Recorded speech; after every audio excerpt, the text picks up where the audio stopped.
भगवान राम की आध्यात्मिक नगरी अयोध्या।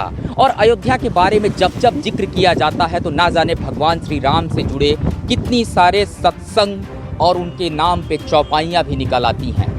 एक ऐसी ही चौपाई भगवान के बाल्य अवस्था को लेकर के है और उसमें जो वर्णन किया गया है, बिजली के कड़क का वर्णन किया गया है, बारिश हो रही है और इस वक्त हम जहाँ मौजूद हैं ठीक ये सरयू नदी का तट है। और उस पंक्तियों का जो लिखा गया है उसमें कहा गया, दमके दुतिया दुत दामिनी जो किलके कल बाल विनोद करे, अवधेश के बालक चारी सदा तुलसी मन मंदिर में विरहे।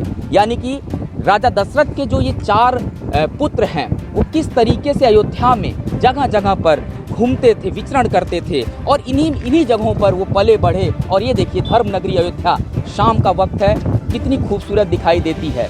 और ख़ास करके सरयू नदी के तट पे जब आप खड़े होते हैं तो आपको खुद ही एक आध्यात्मिक ऊर्जा अंदर से महसूस होती है। और ये कहीं ना कहीं 5 तारीख को जो भूमि पूजन होगा अयोध्या में, उस भूमि पूजन के बाद अयोध्या अपने आप में और आध्यात्मिक हो जाएगी, क्योंकि ऐसा मानना है उस भूमि पूजन के बाद बहुत सारे उद्योग व्यापार करने वाले जो लोग हैं वो भी अयोध्या के दर पे आएंगे। यानी कि हम ये कह लें कि जो उद्योगपति घराना है वो भी आएगा, साधु संतों का जमघट लगेगा।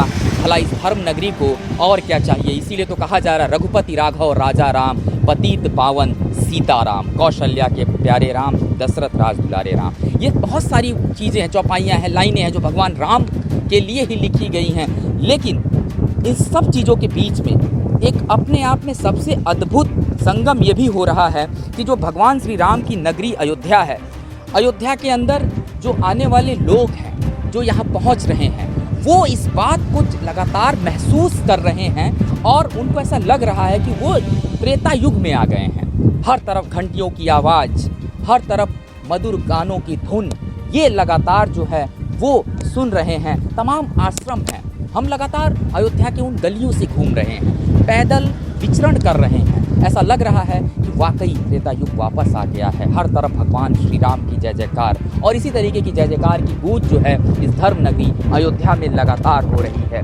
तो ये जो आध्यात्मिक नगरी है, निश्चित तौर पे भव्य श्री राम का जब मंदिर बन जाएगा भूमि पूजन के बाद से, तो वाकई में सब कुछ राम राम हो जाएगा और मंगलमय हो जाएगा।